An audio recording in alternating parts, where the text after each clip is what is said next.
I'm all businessy sitting at my desk today because today is a professional kind of video. Today, we are answering a viewer's comment/question/advice request that was left in the comment section. Spazzles14 wrote, "Dear Bridget, is it a bad idea to confess your love to someone via email? There's a chance I won't see them again and a small chance we might meet again at some random function. So, with the chance we might meet and I/he could get embarrassed, is it a bad idea? What do you think? You seem like someone who would give the right advice or some good advice." Spazzles14, I like how you realize that I may not give you the right advice, but it will still be some good advice. Makes me feel less pressured. So the question is, should you profess your love for someone in an email? If you don't profess your love, you might never see them again, except if at a random function. No. And the reason why is this. I like best case scenarios.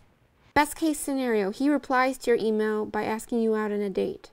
So now you're going to go on a date with him, but you've already professed your love for him. It's going to be really hard to make that relationship sustainable. I know you said there's a chance you might never see him again unless at a random function, but it doesn't have to be that way. With today's modern technology, it's so easy to run into someone, it's ridiculous. You can just look at his Twitter or Facebook or any of those online calendar things and just make plans to go there with your friends. Creepy? Not really. You were going to profess your love in an email.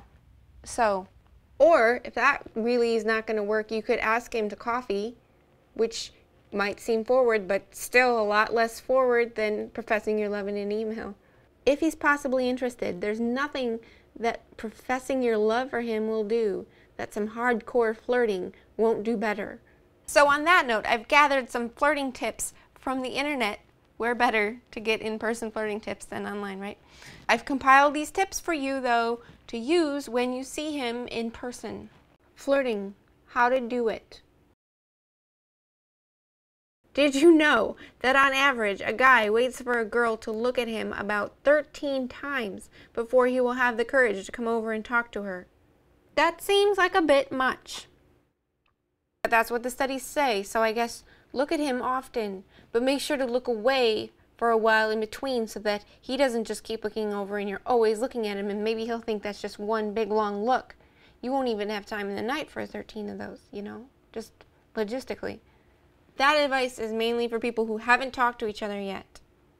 Okay, now you are talking to him. How do you look at him? The triangular looking pattern is recommended here, which is left eyeball, right eyeball, mouth. Left eyeball, right eyeball, mouth. It's really harder to say than it is to do. And don't consciously look from eyeball to mouth. It has to just be kind of like a searching for love. You would think you could just look at both eyeballs at once because you have two eyeballs, but they don't lock on individually like that. They just don't. So look eyeball, eyeball, mouth. And then every once in a while, your same eyeball will be looking right at each other. And that'll be a little treat. Another bit of flirting advice that I found, but one that I have never used and I kind of wonder about.